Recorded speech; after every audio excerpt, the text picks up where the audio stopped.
Okay, तो start करते हैं। तो सबसे पहले स्टमक जो होता है वो बैग लाइक स्ट्रक्चर होता है। बैग लाइक स्ट्रक्चर कैसे बनता है? Because of the lesser curvature and because of greater curvature. Both the curvatures are different in shape so that the structure becomes bag like और सैक लाइक। अब इसमें जो सबसे अपर पोर्शन है, सबसे ऊपर की तरफ, वो है फंडिक। फंडिक होता है जिसको फंडस भी बोलते हैं, ठीक है। और उसके नीचे की तरफ थोड़ा सा हार्ट के पास में कार्डियक होता है, जिसको कार्डिया भी बोल रहे हैं यहाँ पर, ठीक है। बिल्कुल बीचों बीच में जो मेन बॉडी का सारा फंक्शन करेगा स्टमक के, उसको हम बॉडी कहते हैं, जिसको आप यहाँ पर भी देख सकते हैं। और फाइनली जो एंडिंग पार्ट होता है स्टमक का, जहां से फूड बाहर निकलेगा, मतलब इंटेस्टाइन की तरफ निकलेगा, उसको हम पाइलोरिक कहते हैं। क्या कहते हैं बच्चों? पाइलोरिक कहते हैं। और ये पाइलोरिक आपको यहाँ पर विजिबल हो जाएगा, ठीक है बच्चों। अब एक बात जो स्टमक को लेकर के एक नहीं, दो बातें आपको स्टमक को लेकर के याद रखनी है। पहला ये कि स्टमक में एक एक्स्ट्रा मस्कुलर लेयर होती है। कल हमने आप लोगों को बताया था कि चार लेयर होती है एलिमेंट्री कैनाल की: serosa, muscularis, submucosa and mucosa. अब हमको आप लोग बताइए कि ये जो मस्कुलरिस थी, उसमें दो पार्ट और थे, वो कौन कौन से थे? Want answer from you guys. What are the two subparts of muscularis?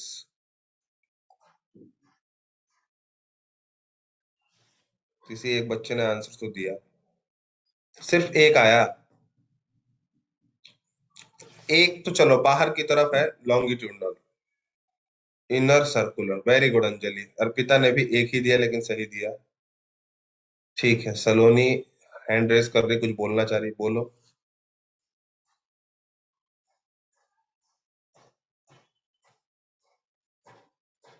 हाँ सलोनी, कुछ बोलना चाह रहे। सर इनर सर्कुलर और आउटर लॉन्गिट्यूडनल। अच्छा ठीक है, गुड, सही आंसर। अनुष्का ने भी ठीक है। अंदर की तरफ सर्कुलर और बाहर की तरफ लॉन्गिट्यूडनल। अब बच्चों आपको जो याद रखना है वो ये है कि इसी लॉन्गिट्यूडनल लॉन्गिट्यूडनल और सर्कुलर के बीच में एक और मसल की लेयर आ जाती है स्टमक में सिर्फ, उसका नाम है ऑब्लिक मसल। क्या नाम है बच्चों? Oblique muscle. ये याद रखिएगा बहुत अच्छे से। पहले तो ये याद रखिए कि ऑब्लिक मसल आया, एक एक्स्ट्रा लेयर जुड़ी मसल्स में, ठीक है। अब पहले दो मसल्स की लेयर थी, अब स्टमक में कितनी हो गई? तीन हो गई। अब एक और चीज जो आपको याद रखनी है बच्चों, कि कोई पूछ ले कि ऐसा क्यों करता है स्टमक, तो आप कहोगे क्योंकि इसमें मसल्स की जरूरत ज्यादा होती है। क्योंकि स्टमक को फूड को क्रश करना होता है पेस्ट के फॉर्म में, तो वहां पर टीथ तो है नहीं। यहाँ माउथ में टीथ था तो क्रश कर लिया आपने। स्टमक में टीथ नहीं है तो किसके हेल्प से क्रश करेगा? मसल्स की हेल्प से करेगा। इसीलिए मसल्स का वहां पर ज्यादा अमाउंट में और ज्यादा स्ट्रेंथ में होना बहुत ही ज्यादा नेसेसरी होता है और कंपलसरी होता है। और क्या है? एक और चीज, खैर इनर बॉडी पार्ट्स तो हम देख सकते हैं बाद में। First, let me take the screenshot of this and then we will move to the next part. Yeah. हाँ, रफे हम बाद में पढ़ेंगे। देखिए बच्चों, so we have discussed main four parts. Body इसमें नहीं लिखा गया है। कार्डियक है। कार्डियक कहाँ है? जहां पर इसोफेगस ओपन हो रहा है, ठीक है। और यहाँ पर क्या होते हैं? म्यूकस ग्लैंड ज्यादा होते हैं। दूसरा है फंडिक। फंडिक, ये जो यहाँ पे ये ओपन हो रहा है, उसके ऊपर वाला पोर्शन, जो स्टमक थोड़ा ऊपर से होकर निकलता है, ये फंडिक होता है, ठीक है। जहां पर इसोफेगस खुलता है, ये कार्डियक होता है। अब ये फंडिक होता है, तो इसका खैर कोई वैसा फंक्शन, ऐसा फंक्शन आपके अंदर नहीं है। और पाइलोरिक वो फंक्शन पार्ट है जहां से खाना क्या होता है, स्मॉल इंटेस्टाइन में एंटर करता है, ठीक है। स्टमक से निकल के स्मॉल इंटेस्टाइन में एंटर करता है, ठीक है। तो अब बच्चों, जो स्फिंक्टर ईसोफेगस से स्टमक में देती है फूड को, उस स्फिंक्टर का नाम क्या है? कल डिस्कस किया गया था। एनीवन? जो ईसोफेगस, यहाँ पर ईसोफेगस ने स्टमक को जब फूड दिया तो किस स्फिंक्टर के थ्रू दिया, जिसके खुलने से वॉमिटिंग हुई थी बाद में? गैस्ट्रो, वेरी गुड अंजलि, ठीक है। सलोनी ने भी हैंड रेस किया है, मतलब इसको भी आता है। चलो ठीक है, मिल गया आंसर, गैस्ट्रोइसोफिजियल इसको हम बोलते हैं, या कार्डियक स्फिंक्टर भी बोलते हैं। इसी तरह बच्चों, जब स्टमक में पीछे की तरफ, जैसे ये स्टमक, सॉरी ये जो स्टमक गया, ठीक है, ये स्टमक गया, तो जब ये पाइलोरिक एंड में जाता है तो वहां पर भी एक स्फिंक्टर होता है जो स्टमक से खाने को स्मॉल इंटेस्टाइन में भेजता है, लेकिन स्मॉल इंटेस्टाइन से वापस स्टमक में नहीं आने देता। स्फिंक्टर का फंक्शन मैंने यही बताया था, किसी चीज को रिसीव तो करे लेकिन वापस ना जाने दे, अनटिल और अनलेस ब्रेन उसको ऑर्डर कर रहा हो। ठीक है, तो इस स्फिंक्टर का नाम क्या होता है बच्चों? Pyloric sphincter. अब नाम से ही क्लियर है कि जो पाइलोरिक एंड पे है वो पाइलोरिक स्फिंक्टर, जो कार्डियक एंड पे है वो कार्डियक स्फिंक्टर। नाम से ही क्लियर है, कार्डियक का नाम एक और है। ठीक है, तो इस वजह से गैस्ट्रोएसोफेजियल आप याद कर सकते हैं। अदरवाइज ये दो नाम याद रखिए, कार्डियक और पाइलोरिक स्फिंक्टर करके, अच्छे से। ठीक है, हाँ। इतना समझ में आ गया बच्चों? हैंड रेस कर दीजिए।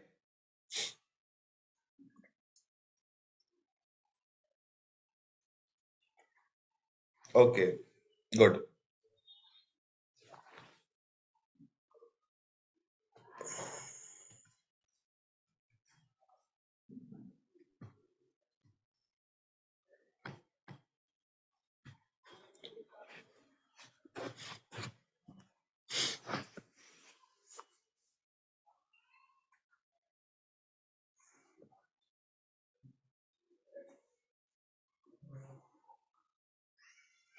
अब देखिए बच्चों, volume of stomach increases when bolus enter the stomach and decreases as chyme enters the small intestine. अब इसका मतलब क्या है? जब आप खाना माउथ में मेस्टिकेट करते हैं तो वो खाना एक पार्शियल डाइजेस्टेड या पार्शियल पेस्ट फॉर्म में हो जाता है। किस फॉर्म में होता है बच्चों? पार्शियल पेस्ट के फॉर्म में हो जाता है। पार्शियल पेस्ट का मतलब क्या होता है बच्चों? जिसमें सॉलिड ज्यादा हो और सॉल्युबल कंटेंट्स थोड़े कम हो, तो पार्शियल पेस्ट बनता है। तो उस पार्शियल पेस्ट फूड को जो माउथ से निकलता है उसको हम बोलस कहते हैं। क्या कहते हैं? बोलस। ये बोलस कहाँ जाता है? स्टमक में जाता है। तो जब खाना आप चबाते हो माउथ से और स्टमक में भेजते हो तो आपका स्टमक थोड़ा सा फूल जाता है। क्यों? क्योंकि बोलस का कंटेंट ज्यादा होता है, उसमें सॉलिड पार्टिकल्स ज्यादा होते हैं। लेकिन जब स्टमक उसको क्रश करता है तो वो बिल्कुल पूरी तरह पेस्ट बन जाता है। आपने पेस्ट देखे हैं, जैसे अदरक लहसुन का पेस्ट होता है, तो उस तरह के बिल्कुल पेस्ट में कन्वर्ट हो जाता है, जिसमें सॉलिड ऑलमोस्ट खत्म हो जाता है। वो पूरे के पूरे पार्टिकल्स क्या होते हैं, लिक्विड के साथ मिक्स होकर के पेस्ट बना लेते हैं। तो उस फूड को हम क्या कहते हैं? काइम कहते हैं। क्या कहते हैं? काइम। तो जब बोलस को स्टमक क्या करता है, अब पूरा पेस्ट बना देता है, तो उस पेस्ट को हम क्या कहते हैं? काइम कहते हैं। और वही काइम आगे चल के कहाँ पे एंटर करता है? स्मॉल इंटेस्टाइन में। ठीक है बच्चों?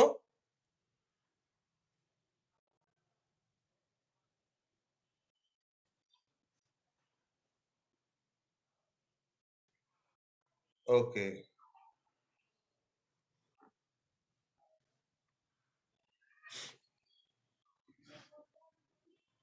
अच्छा मैं एक बार और रिपीट कर देता हूँ।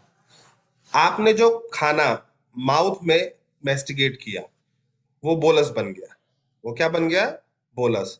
उसको जब आप स्टमक में लेते हैं बोलस को, तो वो बोलस स्टमक में जाके स्टमक को भारी कर देता है, बड़ा कर देता है। फिर स्टमक उसको क्या करता है? अपने मसल से उसका पेस्ट बनाता है और पेस्ट बनाता है उसको। तो वो क्या बन जाता है? काइम बन जाता है। जब वो काइम बन जाता है तो स्टमक थोड़ा हल्का हो जाता है। ठीक है, और वो काइम कहाँ पे एंटर कर जाता है? स्मॉल इंटेस्टाइन में एंटर कर जाता है। ठीक है, अब मैं प्रीवियस स्लाइड, एक मिनट।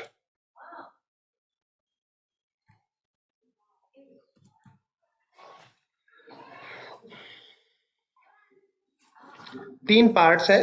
कार्डियक है, जो जहां पर ईसोफेगस ओपन हो रहा है, फंडिक। जो थोड़ा साइड में है और ऊपर की तरफ गया हुआ है, और एक पाइलोरिक है जहां से खाना निकल जाता है स्मॉल इंटेस्टाइन की तरफ, और मेन पोर्शन बॉडी कहलाती है, यहाँ पर डाइजेशन होता है। यहाँ पर हमने बताया कि जो आप खाना माउथ से मेस्टिगेट करते हैं वो बोलस बन जाता है, और जब स्टमक में जाता है, स्टमक उसको जब डाइजेस्ट करता है तो वो काइम बन जाता है। तो सिंपल सा लैंग्वेज में समझ लीजिए, जो खाना माउथ में डाइजेस्ट हुआ वो बोलस हो गया, और जो खाना स्टमक में डाइजेस्ट हुआ वो काइम हो गया। ठीक है, एकदम सिंपल लैंग्वेज में। अब बच्चों, स्टमक के पास ऐसा क्या है कि वो खाने को डाइजेस्ट कर रहा है? पहले तो एंजाइम्स है, लेकिन उससे भी पहले वो पेस्ट किस फॉर्म में बनाता है?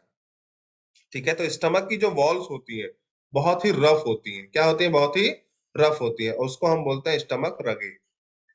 स्टमक के जो फोल्ड्स होते हैं वॉल में, जो बहुत ही रफ होते हैं, उनको हम स्टमक रगे बोलते हैं।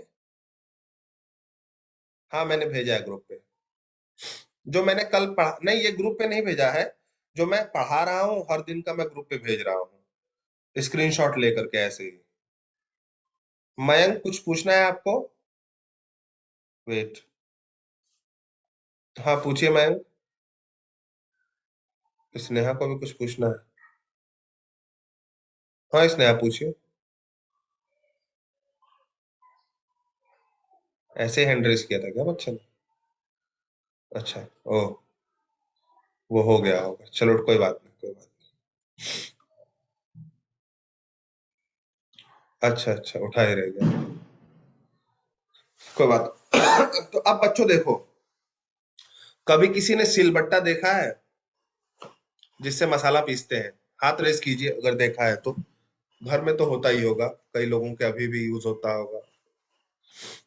ठीक है ठीक है ठीक है।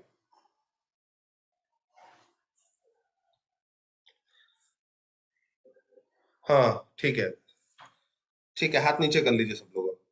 ओके, समझ गए समझ गए।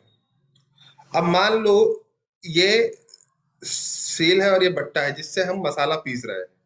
ठीक है, इससे हम मसाला पीस रहे हैं मसाले को रख करके।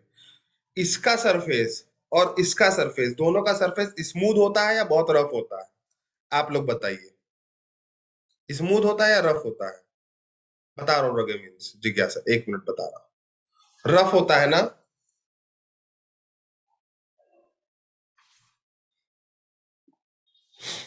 तो ये बताइए बच्चों कि जब दोनों का सरफेस रफ है तो मसाले को आप पेस्ट में बनाते हो, तो मसाले को जब आप पेस्ट बनाते हो तो रफ सरफेस का होना क्यों जरूरी है?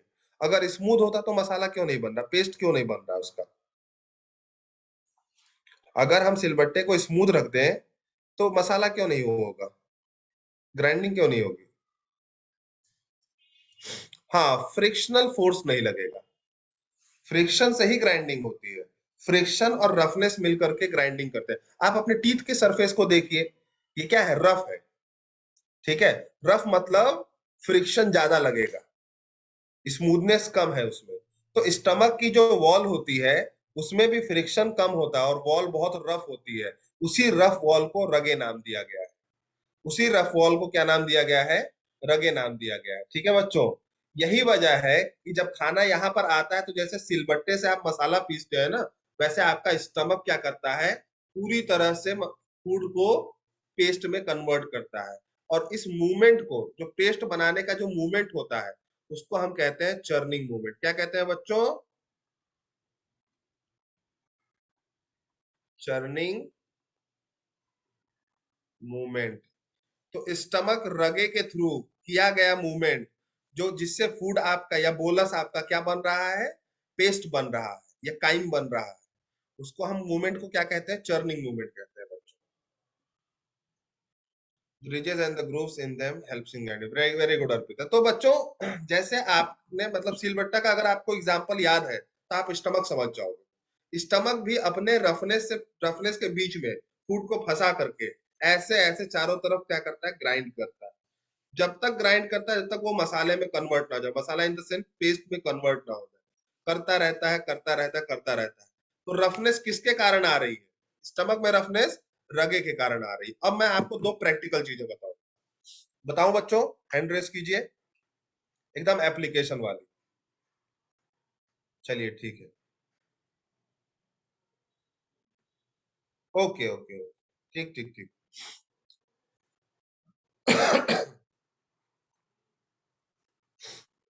कभी किसी बच्चे ने सुना कि खाना खाने के जस्ट बाद, मतलब टहलना भी नहीं चाहिए, हैवी एक्सरसाइज नहीं करनी चाहिए, या दौड़ना फिरना नहीं चाहिए? सुना है आप लोगों ने? ऑब्वियसली सुना होगा। हाँ, ऐसा क्यों होता है?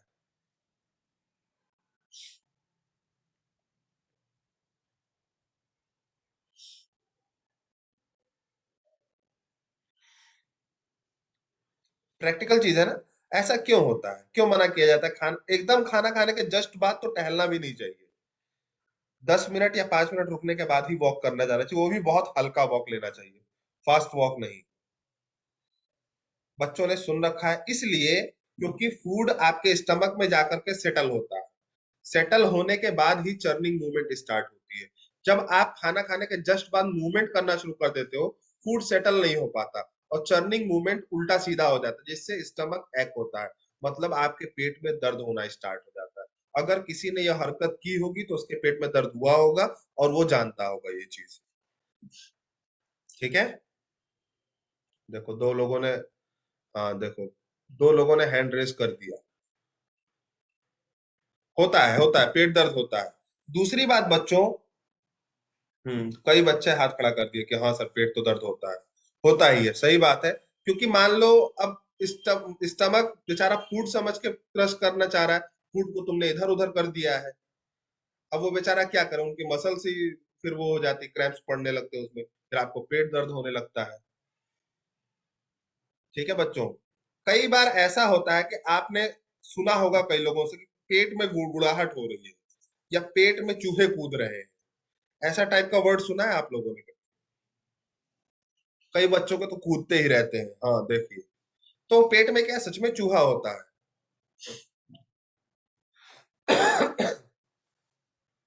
सच में चूहा ही होता है क्या? वो कह रहा है यस सर। अच्छा, चूहा नहीं, हाथी होता है। अच्छा देखो अर्पिता बोल रहे हैं गैस बबल्स, नहीं नहीं गैस बबल्स तो नहीं है। एक्चुअली क्या होता है,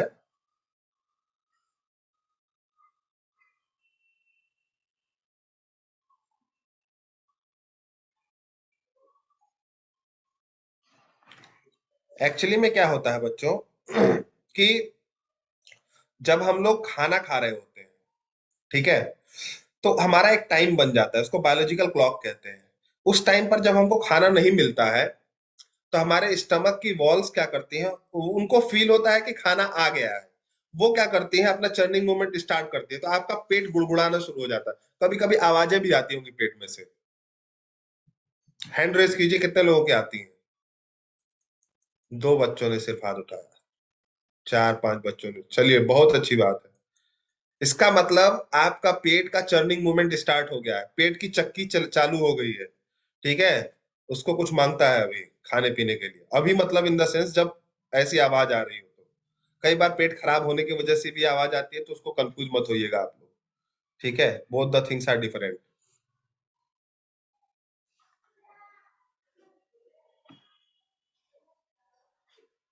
हाँ। अब बच्चों, अब हम इसका एंजाइमेटिक सिक्रीशन पढ़ेंगे। इसका हम ले लेते हैं screenshot, and then we will move to the next portion.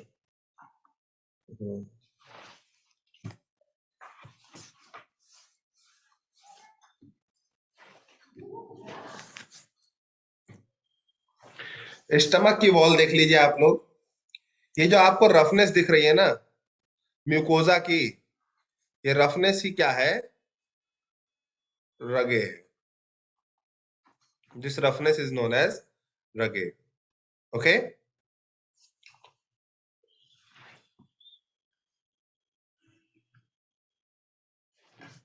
तो स्क्रीनशॉट लेना ही कभी कभी हो जाता है। ये तो ऑलरेडी हो चुका, एलिमेंट्री कैनाल, ये भी हो चुका है। वॉल तो मैंने सेरोसा मस्कुलरिस बता दिया।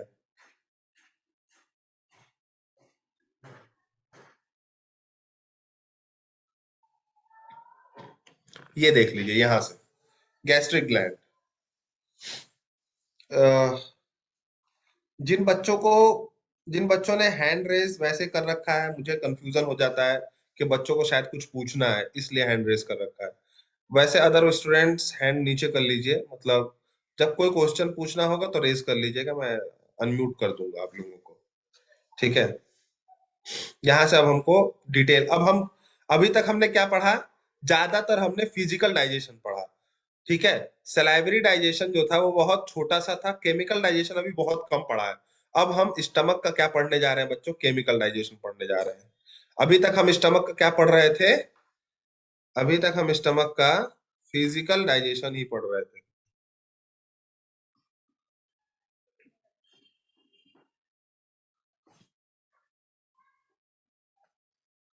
अब हम क्या पढ़ेंगे, स्टमक में होने वाले केमिकल डाइजेशन के बारे में। तो जब भी कोई केमिकल डाइजेशन स्टमक में होगा या कहीं पर भी होगा, तो किसकी हेल्प से होगा बच्चों, एंजाइम्स की हेल्प से होगा। तो एंजाइम्स क्या होते हैं स्टमक में, कहाँ से आते हैं स्टमक में, ये चीजें, कुछ चीजों पे हम लोग अभी डिस्कशन करेंगे। तो सबसे पहले सेल्स के बारे में जान लेते हैं, वो सेल्स जो स्टमक में एंजाइम सिक्रीट करती हैं। तो सबसे पहली सेल्स है म्यूकस नेक सेल या गॉबलेट सेल। ये क्या सिक्रीट करेगा बच्चों, म्यूकस सिक्रीट करेगा। ये तो बहुत इजी है क्योंकि आप लोग समझ जाओगे। दूसरा है बच्चों पेप्टिक सेल, चीफ सेल या जाइमोजन सेल इसको हम बोलते हैं। ये दो एंजाइम सिक्रीट करता है, पेप्सिनोजेन एंड प्रोरेनिन। प्रोरेनिन हमारे अंदर नहीं सिक्रीट होता है, सिर्फ छोटे बच्चों में होता है। और ये दोनों इनएक्टिव एंजाइम है। क्या है, इनएक्टिव एंजाइम है। कब एक्टिव होंगे, कैसे होंगे, ये अभी हम डिस्कशन करेंगे। अभी आपको सिर्फ नाम याद रखना है कि कौन सा सेल कौन सा एंजाइम सिक्रीट कर रहा है। और दूसरा तीसरा सेल जो है बच्चों, वो क्या है, पेराइटल सेल और, सॉरी, पेराइटल सेल और ऑक्जेंटिक सेल।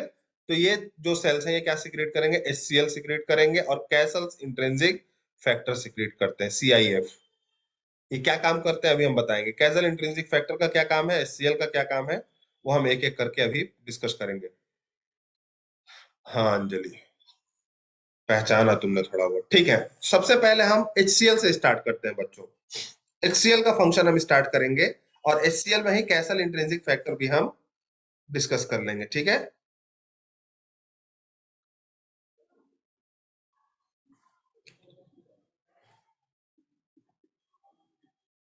HCl,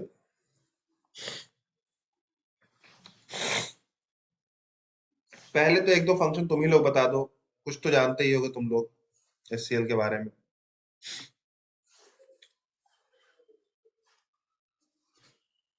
एक दो चीजें तुम लोग बता दो HCl का, कम से कम इतना तो बता दो कि स्टमक का पीएच एसिडिक कर देता है। हाँ, अंजलि ने एक, ठीक है, फूड को एसिडिक बनाता है, श्रेया ने बोला, अंजलि ने बोला जर्म्स को किल करता है, ये भी सही है। और अनुष्का डाइजेशन में हेल्प करता है, तान्या HCl एसिड, वो तो मुझे भी पता है।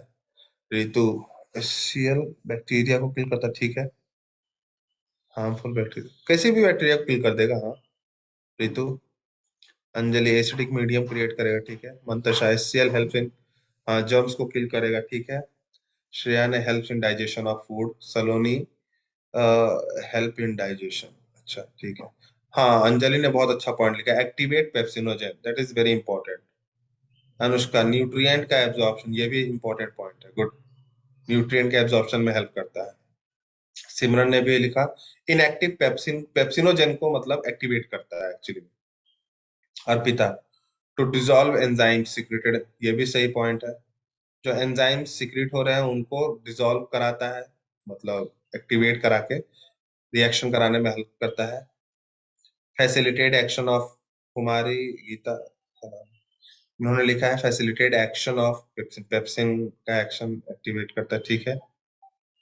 राजन ने लिखा है break down, break down of what Rajan, break down, चलो ठीक है, फूड को सॉफ्ट बनाता है एक तरीके से। न्यूट्रिएंट के एब्जॉर्प्शन में सोनिया ने लिखा, चलिए ठीक है, ओके, जितने लोगों ने लिखा, ओके। अब हम अब हम बताने जा रहे हैं, सुनिएगा ध्यान से आप लोग। HCl का सबसे पहला काम है बच्चों, स्टमक का पीएच एसिडिक बनाना, अराउंड 1.7 टू 1.9। ठीक है, ये पीएच ये क्रिएट करता है आपके स्टमक में, इतना ज्यादा एसिडिक बना देता है आपके स्टमक को ये। दूसरा काम है ये, इट किल्स पैथोजेंस।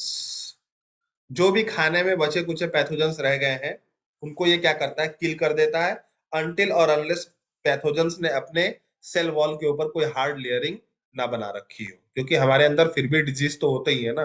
तो आपको अगर दिमाग में आए कि वो डिजीज कैसे हो जाते हैं सर, तो आप कम से कम रिप्लाई तो कर सकते हैं कि हाँ, क्योंकि कुछ पैथोजेंस एचसीएल से भी बच जाते हैं। कैसे बच जाते हैं? क्योंकि वो अपने सेल वॉल के ऊपर बहुत हार्ड लेयर कंसिस्ट करते हैं। तीसरा काम है एचसीएल का बच्चों, ये जितने भी गैस्ट्रिक जूसेस होते हैं, गैस्ट्रिक जूसेस मतलब स्टमक से निकलने वाले एंजाइम्स, उन सब को एक्टिवेट करता है। जैसे पेप्सिनोजेन को एक्टिवेट करके क्या बना देता है, पेप्सिन बना देता है। और प्रोरेनिन को एक्टिवेट करके क्या बना देता है, रेनिन बना देता है। लेकिन अगेन जब भी रेनिन की बात आए तो सिंपली बच्चों के बारे में आप समझिए कि बच्चों का वो है, ठीक है। नेक्स्ट काम होता है एचसीएल का बच्चों, ये फूड को सॉफ्ट बनाता है। जैसे मान लो कि जब तुम खाना खाते हो तो खाने में बहुत सी चीजें हार्ड भी रहती हैं। कई चीजें आप टीथ से क्रश करते हो, कई चीजों को नहीं कर पाते हो तो सीधे swallow कर लेते हो। जैसे मान लो आपने अमरूद खाया, अमरूद में बिया भी था, ठीक है। अब वो सीड आपने कुछ क्रश किया, कुछ नहीं हो पाए, और क्रश भी किया तो एक दो बार क्रश किया, अब छोटे छोटे पार्टिकल्स थोड़े क्रश करोगे, तो वो आपने स्टमक को दे दिया। स्टमक कहाँ से उसको सॉफ्ट करेगा, उसके पास टीथ नहीं है ना। उसको सॉफ्ट कौन करता है, एचसीएल। एचसीएल के पास इतनी गलाने की शक्ति होती है कि अगर आप ब्लेड भी दे देंगे ना उसको, तो उसको भी गला देगा। मैं बोल रहा हूं इसका मतलब ये नहीं कि कल को कोई बच्चा जाके ब्लेड खाना शुरू कर दे, ठीक है। नहीं तो पता चले स्टमक तक पहुंचते पहुंचते आपका काफी कुछ, छोड़िए। तो एक्सपेरिमेंट किया गया है, एचसीएल को स्टमक के बाहर निकाल करके और फिर ब्लेड के ऊपर रख के एक्सपेरिमेंट किया गया है, ठीक है। ये नहीं कि किसी को ब्लेड खिला करके बोला गया हो, ऐसा कुछ। लेकिन हाँ, उसमें बहुत ज्यादा स्ट्रेंथ होती है किसी चीज को डाइजेस्ट कराने की। तो वो हार्ड से हार्ड फूड को भी क्या कर देता है, सॉफ्ट बना देता है। एचसीएल के अंदर ये पावर होती है। अब एचसीएल का एक और फंक्शन पढ़ लेते हैं बच्चों।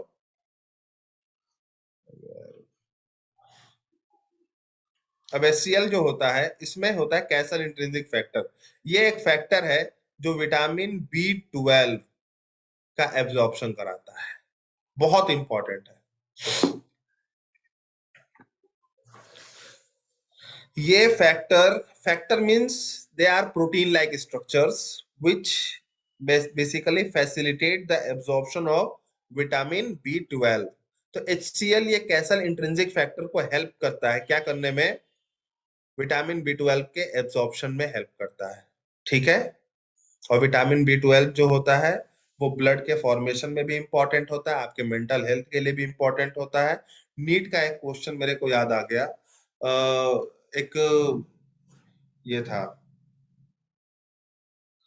ब्लड के फॉर्मेशन में स्टमक का कौन सा एंजाइम या जूस हेल्प करता है।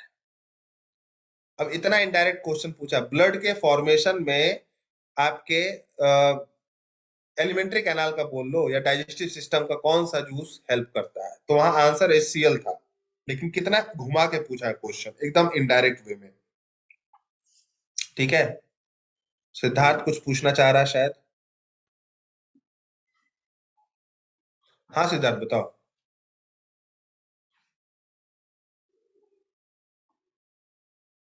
अच्छा नहीं, अच्छा एसिडिटी किस वजह से, एचसीएल की वजह से ही होता है, एचसीएल के बढ़ जाने की वजह से होता है। इसके पीछे हॉर्मोन्स का रीजन है। मैं जब हॉर्मोन्स पढ़ाऊंगा ना तो उसमें एसिडिटी का रीजन हम डिस्कस करेंगे, ठीक है। अब बच्चों एचसीएल का फंक्शन समझ में आ गया ना आप लोगों को, हैंड रेस कर दीजिए सब लोग।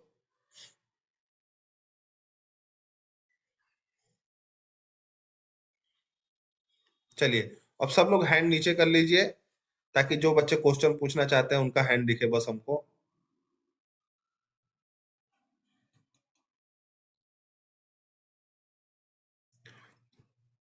सोनिया का हाथ अभी भी दिख रहा है, मतलब ये कुछ कहना चाह रही है जी, बताइए।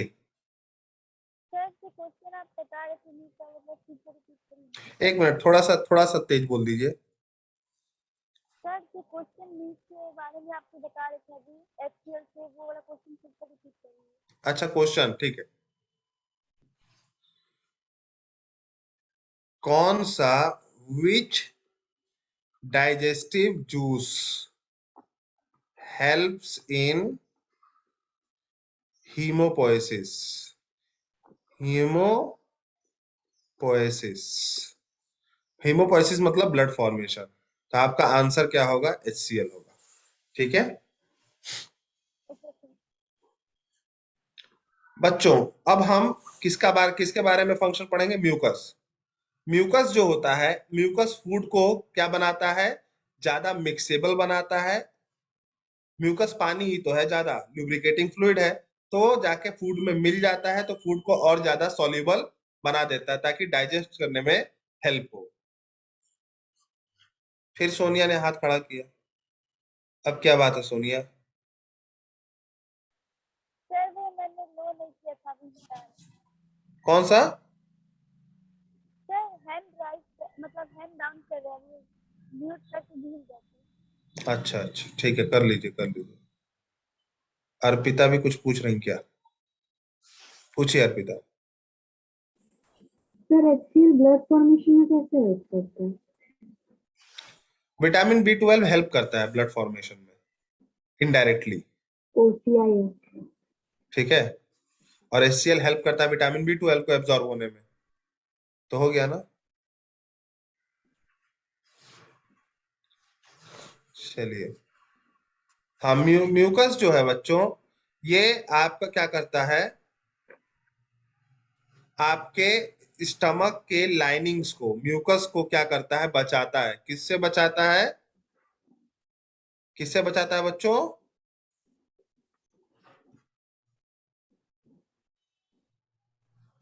HCl से बचाता है। शाबाश, ओके गुड, सभी बच्चों ने एकदम सही आंसर दिया। HCl इतना खतरनाक है, तो वो सबको अगर गला दे रहा है, तो आपके स्टमक के वॉल को कैसे छोड़ेगा? वो उसको भी गला देगा, उसको भी डाइजेस्ट कर देगा। लेकिन ये क्या करते हैं ये लोग? ये मेरे स्क्रीन पे कैसे विटामिन B12 लिखा जा रहा है? ये कैसे लिख देते हो भाई तुम लोग? ठीक है, ये क्या कर रहा है? सिंपली आपके स्टमक के वॉल और HCl के बीच में एक लाइन बना दे रहा है, म्यूकस।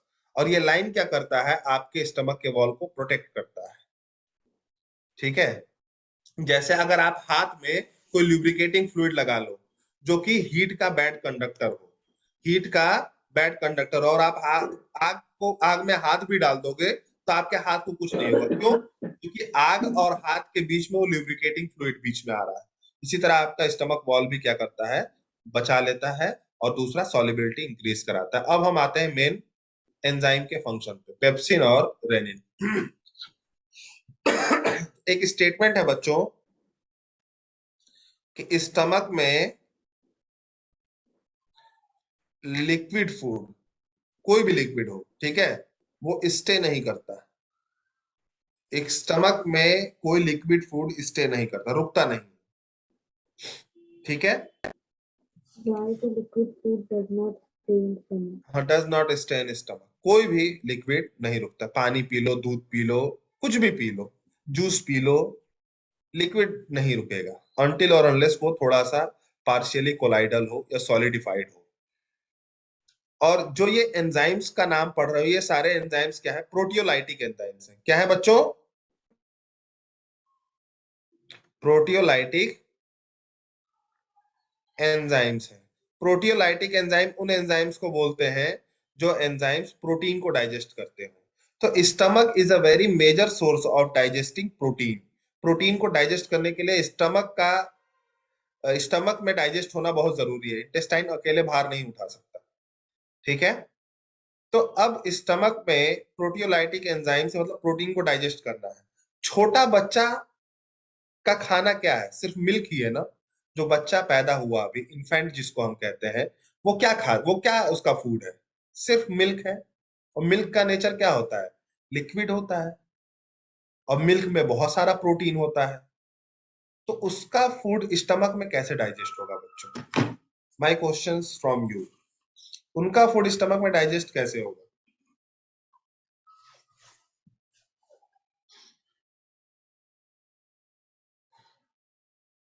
रेनिन डाइजेस्ट करेगा। कुछ बच्चे कह रहे हैं रेनिन डाइजेस्ट करेगा। रेनिन, सुरभि ने बोला, अंजलि ने बोला रेनिन डाइजेस्ट करेगा। ये कंसेप्ट है, हम लोगों के दिमाग में ये कंसेप्ट है कि रेनिन उसको डाइजेस्ट करता है, और ये गलत है। रेनिन कभी डाइजेस्ट नहीं कर सकता। रेनिन क्या करता है बच्चों? रेनिन फूड को, जो आपका फूड है ना, मिल्क, मिल्क को सॉलिडिफाई करता है। तो रेनिन का फंक्शन, आज बोल दे रहा हूं, हमेशा याद रखिएगा, कर्डलिंग ऑफ मिल्क है। क्या है बच्चों? कर्डलिंग ऑफ, अरे क्या हो गया?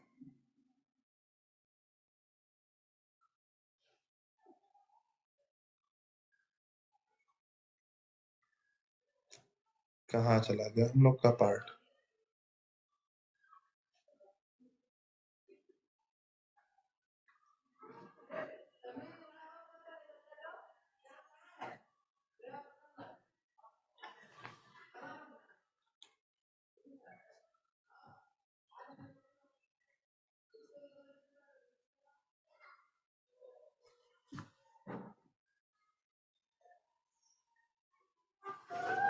सारा कंटेंट ही उड़ गया ये, जो लिखा था मैंने। खैर चलिए, फिर से लिख देते हैं।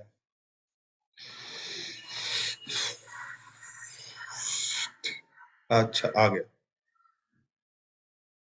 रेनिन का काम क्या है बच्चों? अच्छा, मैं ज्यादा नीचे चला गया था। रेनिन का फंक्शन क्या है बच्चों? Curdling of milk. आपने अगर कभी किसी छोटे बच्चे को, जिसने दूध पिया है अभी, और 10 मिनट बाद अगर उसकी वॉमिटिंग हो गई, बच्चों में वॉमिटिंग होना बहुत कॉमन है, उसकी वॉमिटिंग जो होती है, तो क्या वो मिल्क ही वॉमिट करता है या कुछ और करता है? बताइए बच्चों। हाँ, मेरा टच पैड का सेंसिटिविटी बहुत ज्यादा है, मैं इससे बहुत ज्यादा परेशान भी होता हूँ, बट इट्स ओके। रितु ने कहा मिल्क ही करता है, पिता ने भी कहा मिल्क ही करता है। नहीं करता है मिल्क। वो मिल्क, मतलब मिल्क तो नहीं रहता वो, मिल्क से कुछ और बन चुका होता है। अंजलि ने सही जवाब दिया है। सिमरन ने कुछ और बोल के, रितु ने भी सही जवाब दिया, सॉलिड फॉर्म, कर्डलिंग मिल्क होता है। ठीक है, गुड। वो एक्चुअली में कर्ड की तरह हो जाता है। कभी भी आपने बच्चे को जो मिल्क पिया हो, उसको वॉमिटिंग करते हुए देखा है, तो वो सॉलिड सॉलिड जो थक्के होते हैं ना, कर्ड फॉर्म में वो मिल्क, वो क्या करता है? वॉमिट करता है। इसका मतलब मिल्क अंदर जाके क्या हुआ है? कर्डल्ड फॉर्म में कन्वर्ट हुआ है। और किया किसने है? रेनिन ने किया है। अब मैंने क्या कहा था? लिक्विड फूड स्टमक में नहीं रुकता, तो सबसे पहले उस लिक्विड को क्या बना दिया जाता है? सॉलिड बना दिया जाता है। कौन बनाता है? रेनिन बनाता है। कौन बनाता है बच्चों? रेनिन बनाता है। उसके बाद पेप्सिन आके उसको डाइजेस्ट करता है। किसी भी प्रोटीन को डाइजेस्ट कौन करेगा? पेप्सिन करेगा। याद रखिएगा बच्चों, ठीक है? रेनिन का काम क्या होगा? सिर्फ कर्डलिंग ऑफ मिल्क होगा। हालांकि डाइजेशन में इसका भी रोल है, बट मेन रोल पेप्सिन का ही होगा कभी भी। इसीलिए जब आप बच्चे होते हैं तो आपको दूध हजम हो जाता है, लेकिन बड़े हो जाते हैं, सर एचसीएल कभी माउथ से बाहर आता है, इट मींस उसका अमाउंट इंक्रीज हो जाए, तो माउथ से बाहर नहीं आएगा, लेकिन यह है कि आपके इसोफेगस की तरफ कभी कभी चढ़ने लगता है, जिसकी वजह से एसिडिटी होती है और जलन होने लगती है सीने के पास बहुत ज्यादा। माउथ में नहीं आएगा कभी भी, ठीक है? अनटिल और अनलेस वॉमिटिंग के थ्रू जो एचसीएल आया है वो एक अलग बात है, लेकिन प्योर फॉर्म में एचसीएल कभी माउथ तक नहीं आएगा ऐसे। अह, तो बच्चों में क्या कह रहा था कि जब आप छोटे थे तो आपको मिल्क डाइजेस्ट हो जाता था, आराम से हो जाता था डाइजेस्ट। लेकिन जैसे जैसे आप बड़े होते चले गए, मिल्क एक तो आपको अच्छा भी नहीं लगता होगा बहुत ज्यादा, और मम्मी लोगों को लगता है कि मिल्क ही सबसे अच्छा चीज है जो बच्चों को दिया जा सकता है। वो लोग जबरदस्ती करते हैं, लेकिन उन लोगों को भी शायद ये चीज नहीं पता होती है कि मिल्क के लिए जो कोगुलेटिंग एंजाइम है वो हमारे अंदर नहीं है। अब रेनिन नहीं है आपके अंदर। अब क्या मतलब? जैसे ही आप चाइल्डहुड में एंटर कर जाते हैं, रेनिन खत्म हो जाता है, ठीक है? तो मिल्क का डाइजेशन अचानक से क्या हो जाता है? बॉर्नवीटा के साथ अच्छा, अरे तू किसी के साथ भी ले ले, ठीक है? नहीं, मतलब मिल्क जो है वो क्या है कि अब डाइजेस्ट नहीं हो सकता आपके अंदर। डाइजेस्ट हो सकता है लेकिन रुकता नहीं है आपके अंदर। इसीलिए वो इनडाइजेशन ज्यादा क्रिएट करता है। यही वजह है कि कभी अगर आपको मिल्क कंज्यूम करना भी है तो आप किसी चीज के साथ मिलाकर उसको खाएं। जैसे मिल्क का कोई मिठाई खा ले मिल्क से बना हुआ, पनीर खा सकते हैं, कोई अदर मिल्क प्रोडक्ट खा सकते हैं जो प्योर मिल्क से ही बना हुआ है। कर्ड ले सकते हैं आप, कर्ड फायदा करता है, मिल्क नहीं करता। सोचिए, मिल्क को अगर आपको डायरेक्ट भी लेना है तो आपको रात के टाइम लेना चाहिए, सोने से कुछ देर पहले। इसलिए लेना चाहिए क्योंकि रात में जब आप सोते हो तो आप इस पोजीशन में सोते हो, तो थोड़ी देर स्टमक में फूड ठहर जाता है, तो वहां मिल्क को डाइजेस्ट होने का टाइम मिल जाता है। लेकिन अगर आप सुबह मिल्क पी लोगे ना तो आपको दिन भर पेट खराब करके रखेगा। Is it clear with all of you?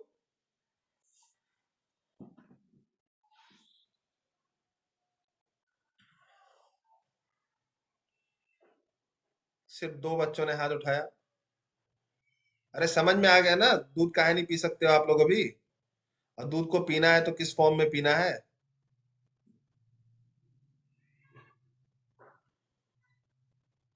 हाँ। अब बच्चों पेप्सिन का काम पढ़ेंगे। पेप्सिन जो क्या करता है, पेप्सिन कन्वर्ट्स प्रोटीन, ये जितने भी प्रोटीन्स होते हैं उनको उनके छोटे छोटे पार्टिकल्स में कन्वर्ट कर देता है। प्रोटीन के छोटे पार्टिकल्स को हम पेप्टोन्स कहते हैं, प्रोटियोज कहते हैं, या फिर पेप्टाइड कहते हैं। ये तीनों आप लिखोगे, पेप्टोन, प्रोटियोज, पेप्टाइड। तो पेप्सिन कन्वर्ट्स प्रोटीन इनटू, हाँ, पेप्सिन कन्वर्ट प्रोटीन्स इनटू और digest protein into peptones, proteose and peptides. ये तीनों के तीनों क्या है, प्रोटीन के टुकड़े हैं, छोटे छोटे पार्ट्स हैं। स्नेहा आपको कुछ पूछना है इसलिए आपने हैंड रेस किया या फिर बस हो गया है? अच्छा नहीं है, हो गया था ऐसे, ओके। अब मैं इसका स्क्रीनशॉट ले लेता हूं ताकि आप लोग को भेज दूंगा आसानी से।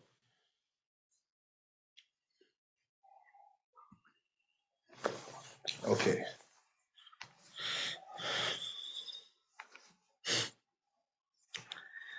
स्टमक का डाइजेशन समझ में आ गया बच्चों?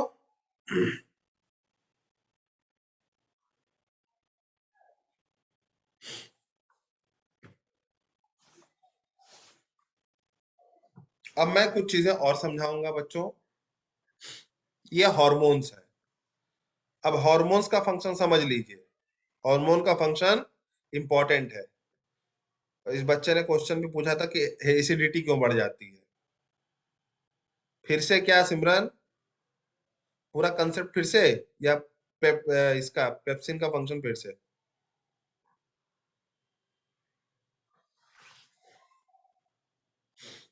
पूरा स्लाइड रिवाइज कराएगी क्या फिर से?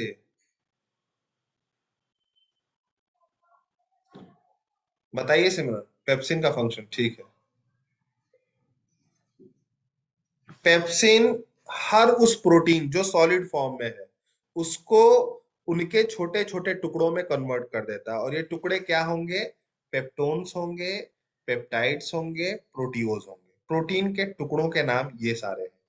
ठीक है, कोई बड़ा टुकड़ा है, कोई मिडिल है, कोई छोटा टुकड़ा है।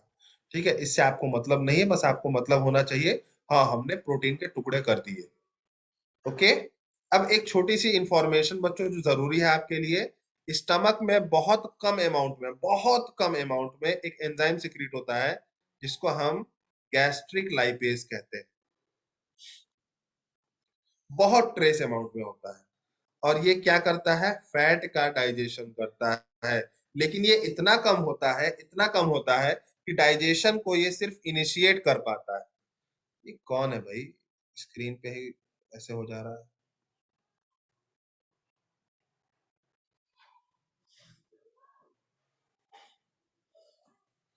ठीक है, तो गैस्ट्रिक लाइपेज बहुत कम अमाउंट में सिक्रीट होता है स्टमक में, इसीलिए इसको पढ़ाया नहीं जाता। लेकिन एक बार क्वेश्चन आ गया था।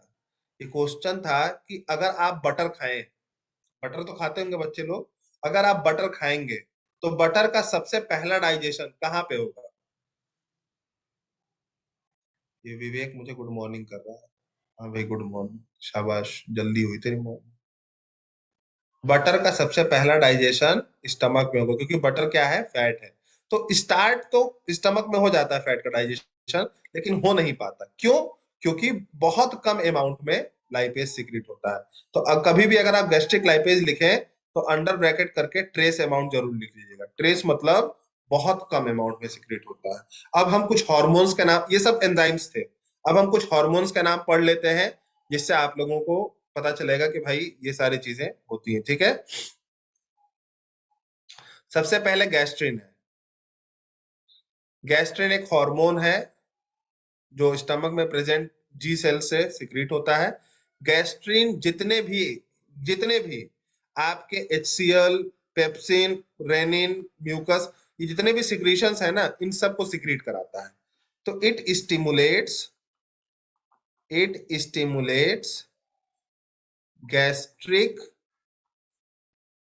Juices to secrete. ये गैस्ट्रिक जूसेस को स्टिमुलेट करता है कि वो सिक्रीशन अपना दे। ये कब सिक्रीट होता है? जब खाना स्टमक में आ जाए। कभी कभी ऐसा होता है कि खाना आपका एसिडिक हो, आपने एसिडिक खाना भी खाया है और गैस्ट्रिन ने HCl भी सिक्रीट करा दिया, तो HCl बढ़ जाता है आपके स्टमक में, HCl की क्वांटिटी बढ़ जाती है, जिसके वजह से आपको एसिडिटी का शिकार होना पड़ सकता है। गैस्ट्रिन का ज्यादा प्रोडक्शन भी क्या करता है? एसिडिटी बढ़ाता है। दूसरा हार्मोन है बच्चों ग्रेलिन। ग्रेलिन के बारे में जो कुछ भी लिखा है वो पढ़ना जरूरी नहीं है। ग्रेलिन के बारे में एक ये जान लीजिए, ये आपको भूख लगवाता है। इससे आपको क्या लगता है? भूख लगता है। जो आपको फीलिंग आती है ना कि अरे कुछ खाना चाहिए, अब बर्दाश्त नहीं हो रहा है, वो जो भूख लगना है वो ग्रेलिन जो हार्मोन होता है इसके वजह से होता है। ठीक है ना बच्चों? ये भी स्टमक से ही सिक्रीट होता है। कुछ चैट्स हैं, मैं देख लेता हूँ। Milk of magnesia helps in acidity, ठीक है। जी लाइपेज, हाँ हाँ करता है। और ठीक है, तो स्टमक हमने ऑलमोस्ट खत्म कर दिया बच्चों। किसी को कोई क्वेश्चन हो तो बता दीजिए।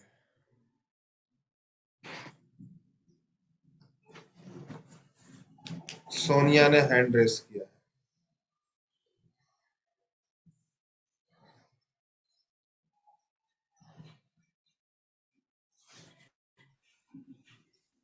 सर बोलिए। ये P/D1 जो इसमें लिखा है आपकी P/D1। आवाज नहीं आ रही, थोड़ा सा तेज बोलिए और करीब आके बोलिए। सर ये जो गार्डन जो ये हार्मोन है जिससे भूख लगती है हमें, तो सर हाँ हाँ, सब भूख लगती है। ये जो क्या लाइन हुआ? में लिखा है, सर ये जो P/D1 से साउंड किया है वो क्या है? ये मैंने कहा ना, ये आपको नहीं पढ़ना है, आपके सिलेबस का नहीं है। ये आपके एक्चुअली में ये आपके फंड स्टमक में जो फंडिक पार्ट है उसके सेल्स हैं, वहां से ये सिक्रीट होगा, लेकिन आपको नहीं पढ़ना है। ये आपके सिलेबस का नहीं है, मतलब नीट में नहीं पूछा जाएगा। ठीक है, बट टेस्ट आ सकता है क्या सर? नहीं आएगा नीट में ना। आप अपनी इंफॉर्मेशन के लिए इसको जानिए।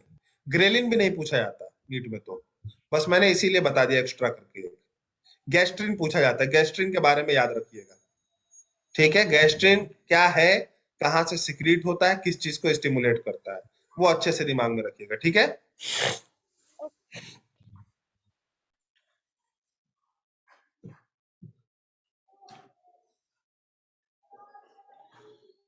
gastrin gastrin is a hormone which basically stimulates the secretion of gastric juices. Gastric juices includes pepsin, renin and HCl। इन तीनों का सिक्रीशन जब कराना होता है तो गैस्ट्रिन सिक्रीट होता है। तो गैस्ट्रिन एक पॉजिटिव हार्मोन है जो कि सिक्रीशन करा रहा है। एंटागोनिस्ट का मतलब होता है उल्टा, अपोजिट।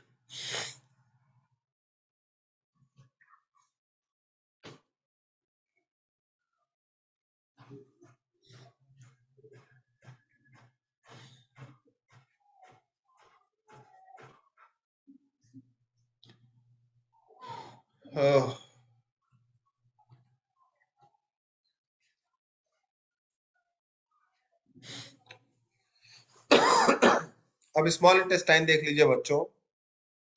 स्मॉल इंटेस्टाइन जो है वो ड्यूडेनम, ज्यूजेनम और इलियम 3 पार्ट से बनता है। ठीक है। ये 5 से 7 मीटर तक लंबा हो सकता है। लड़कियों में छोटा होता है, लड़कों में थोड़ा बड़ा होता है। ह्यूमंस में सबसे बड़ा हार्बीवोर्स में होता है, सबसे छोटा कार्निवोर्स में होता है, मैमल्स के केस में। ठीक है। तो जिसका इंटेस्टाइन जितना ज्यादा बड़ा है, इसका मतलब समझ लीजिए उसका फूड उतना ही ज्यादा कॉम्प्लेक्स है। जिसका फूड फूड इजिली डाइजेस्ट और एब्जॉर्ब होता है, उसका इंटेस्टाइन उतना ही छोटा होता है। तो हम क्योंकि ओमनीवोरस है, तो हमारा एकदम छोटा भी नहीं है और बहुत ज्यादा बड़ा भी नहीं है। अंडरस्टूड बच्चों? तो ड्यूडेनम जो है वो पहला पार्ट होता है स्मॉल इंटेस्टाइन का, ड्यूजेनम सेकंड पार्ट होता है और इलियम थर्ड पार्ट होता है। ड्यूडेनम में फूड का डाइजेशन होता है, केमिकल डाइजेशन। ठीक है, अब फिजिकल नहीं होगा। केमिकल मतलब एंजाइम्स के थ्रू डाइजेशन होगा।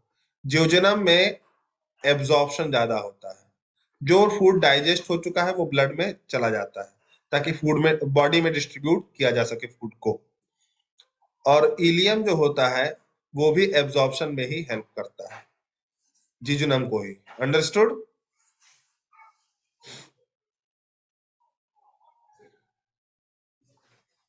समझ में आ गया इतना आप लोगों को?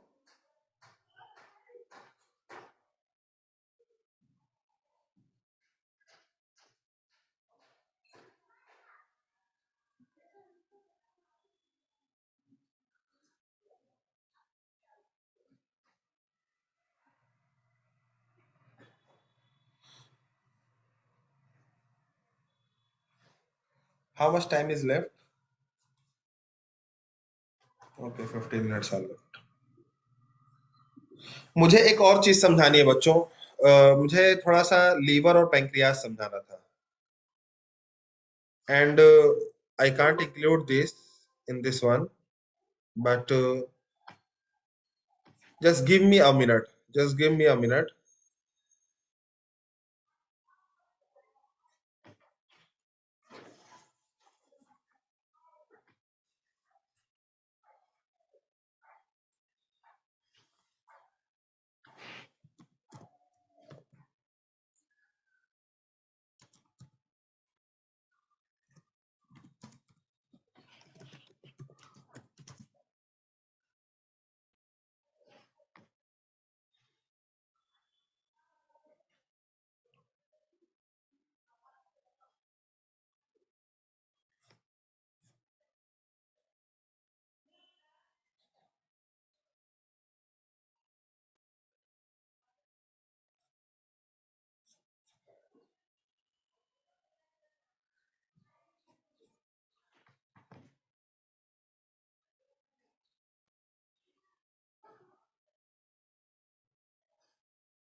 The diagram is visible to all of you और नॉट राइट नाउ?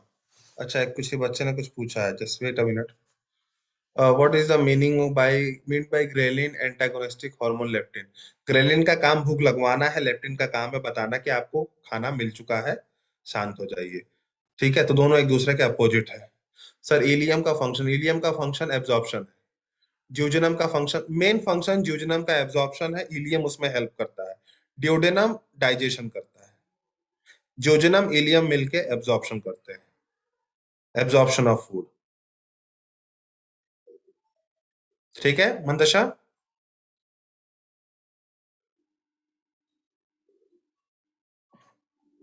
ये डायग्राम सबको अगर विजिबल है बच्चों, तो इसमें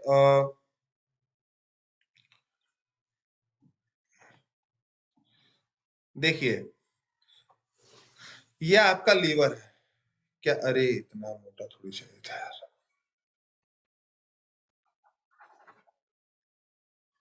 ये आपका क्या है बच्चों? ये आपका लीवर है। ठीक है। तो लीवर का क्या क्या काम हो सकता है? लीवर का काम मैं बोलता जा रहा हूं, अगर आपको पता है तो लिख लीजिए, नहीं पता है तो लिख लीजिए, पता है तो सिर्फ सुन लीजिए।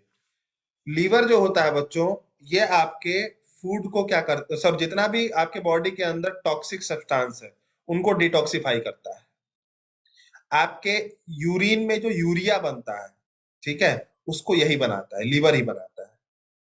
तीसरी बात है, जो लीवर होता है वो सबसे लार्जेस्ट आपका ग्लैंड है। चौथी बात है, लीवर के पास एक सेल होता है जिसको कूफर सेल्स कहते हैं। वो सेल अगल बगल के पैथोजेंस को किल करता है, ये नाम मैं लिख देता हूं। कूफर सेल्स होता है इनके पास, जो कि क्या करता है, अगल बगल के पैथोजेंस को खा लेता है। खाने को फेगोसाइटोसिस कहते हैं। ठीक है। लीवर जो होता है, जितने आपके ब्लड के कोगुलेटिंग या क्लॉटिंग फैक्टर्स होते हैं उनको बनाता है। किनको बनाता है? क्लॉटिंग फैक्टर्स को बनाता है। ठीक है। कूफर सेल्स फेगोसाइटोसिस करते हैं और ये क्लॉटिंग फैक्टर्स को बनाता है। लीवर को जो लेयर कवर करती है उसको ग्लीसन्स कैप्सूल कहते हैं। ये क्वेश्चन नीट में पूछा गया है। ग्लीसन्स कैप्सूल किसको बोलते हैं? जो लीवर को कवर करके रखती है वो लेयर को बोलते हैं। ठीक है। तो कूफर सेल्स, आपका क्लॉटिंग फैक्टर्स और ग्लिसन्स कैप्सूल, ये तीन चीजें अच्छे से याद रखिएगा। अब लीवर का डाइजेशन में जो काम होता है वो हम सुन लेते हैं। लीवर डाइजेशन में क्या करता है बच्चों? बाइल जूस सीक्रेट करता है। क्या सीक्रेट करता है? Bile juice. बाइल जूस में क्या क्या चीजें होती हैं? बाइल जूस में सॉल्ट्स होते हैं, आयंस होते हैं, लिपिड्स होते हैं, और दो बहुत इंपॉर्टेंट कंपोनेंट्स होते हैं। इनका नाम है bile Rubin, bile Rubin and biliverdin.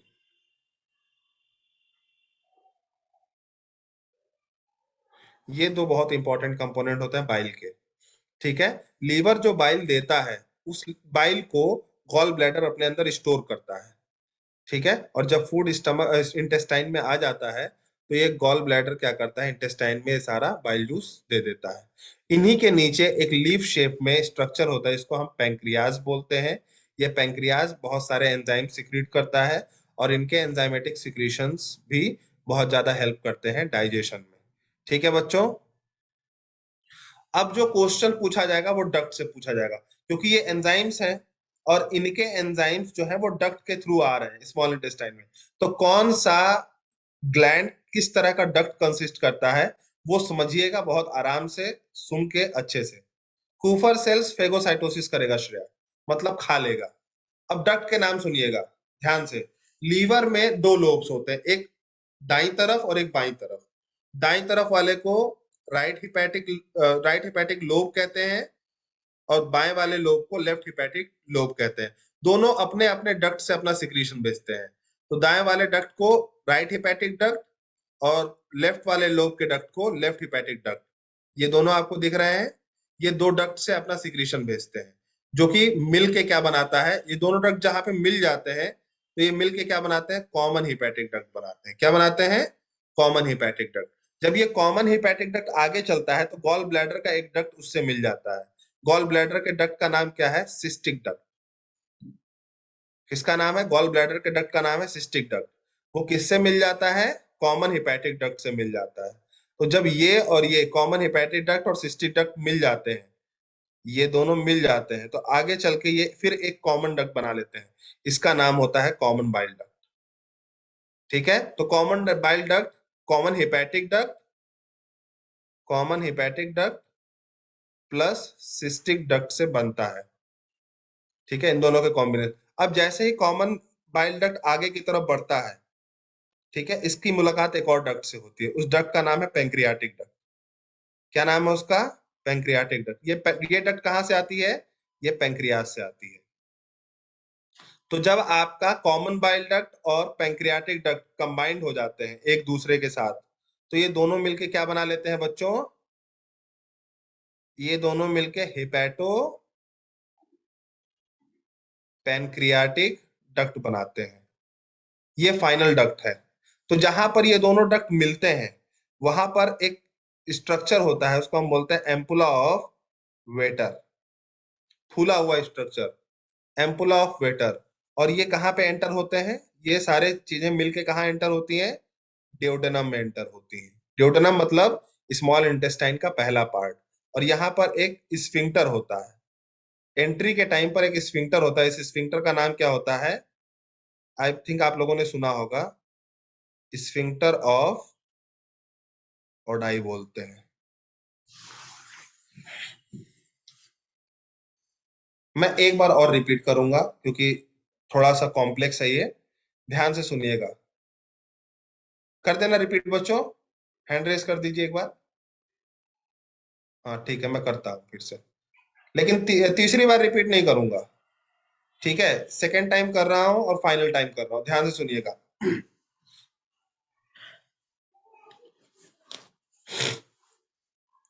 ठीक है, हैंड रेस नीचे, हाथ नीचे करिए और सुनिए ध्यान से। अब लीवर है, लीवर के दो लोब्स हैं, दोनों लोब्स ने अपना अपना बाइल जूस बनाया। दोनों बाइल जूस को दो डक्ट लेके आई।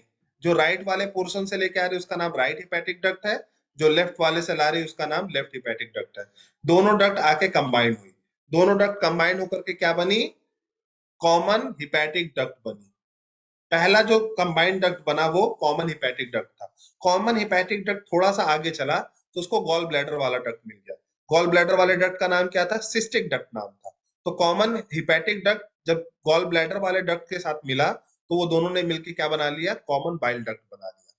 कॉमन बाइल डक्ट थोड़ा सा आगे जाता है, उसको पेंक्रियाज वाला डक्ट मिल जाता है। पेंक्रियाज वाले डक्ट का नाम क्या था? Pancreatic duct.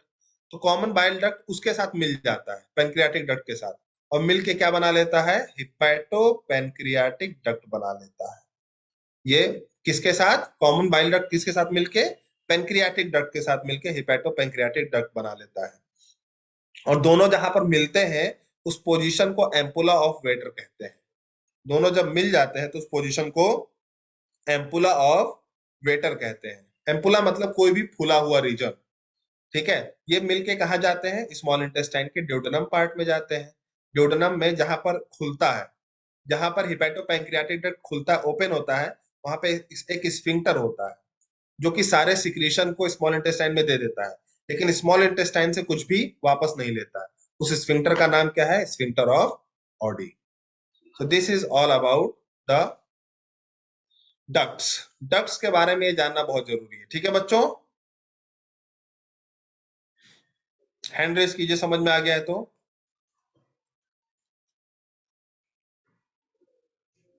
गुड। ये मैं स्क्रीनशॉट ले लेता हूं क्योंकि ये बहुत इंपॉर्टेंट है बच्चों, बहुत इंपॉर्टेंट है। डक्ट का क्वेश्चन एक एक आध पूछ ही लिया जाता है, ठीक है? ओके।